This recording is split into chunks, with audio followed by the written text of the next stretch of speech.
Obviously, the most obvious is Tommy Fury, right? That's a fight that should be made if Tommy is reasonable in terms of what the terms are of the fight. But I think Vidal Riley is an interesting fight.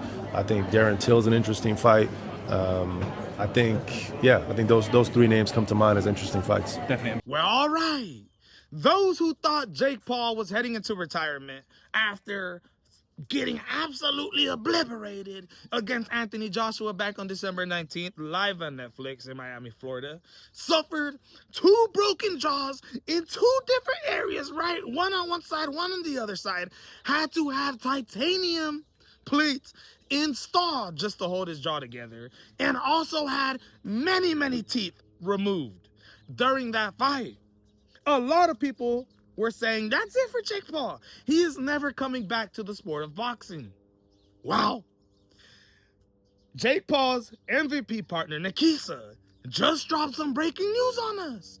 Jake Paul is returning to the sport of boxing, and they are looking for 3 opponents right now. They are going to fight in the UK for sure. Jake Paul's return fight will be in the UK. I know Nikisa said he's either looking at April, May, or June. But in my opinion, the injuries that Jake Paul sustained in that fight with Anthony Joshua, I couldn't even imagine him coming back in May, April, or June.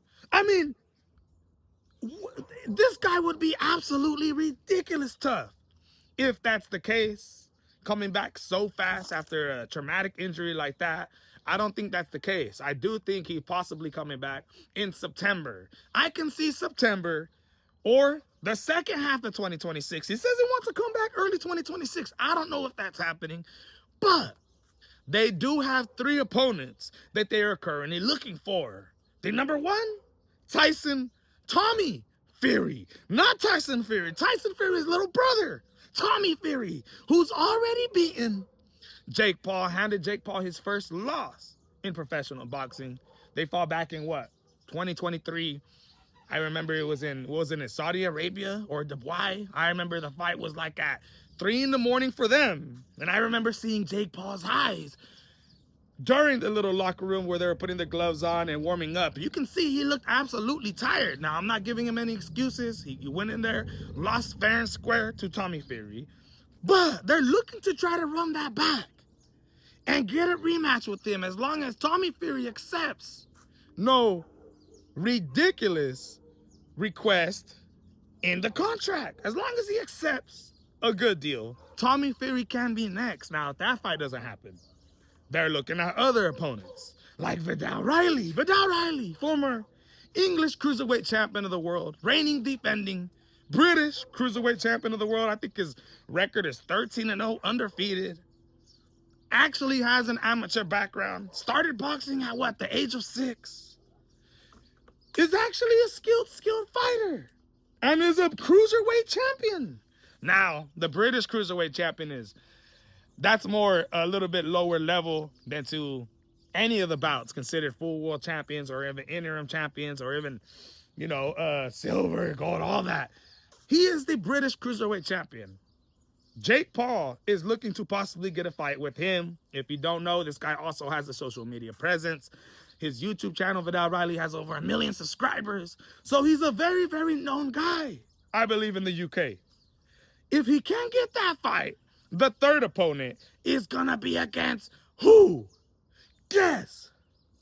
The Gorilla. Darren Till. Yup.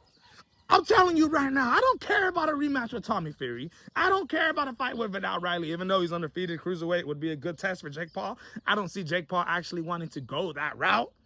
But against somebody like Darren Till, former UFC fighter, being ranked as high as number 2 in the welterweight division, number 5 in the middleweight division, fought for the world title, lost, but still never had a great ground game, but his striking was always absolutely phenomenal.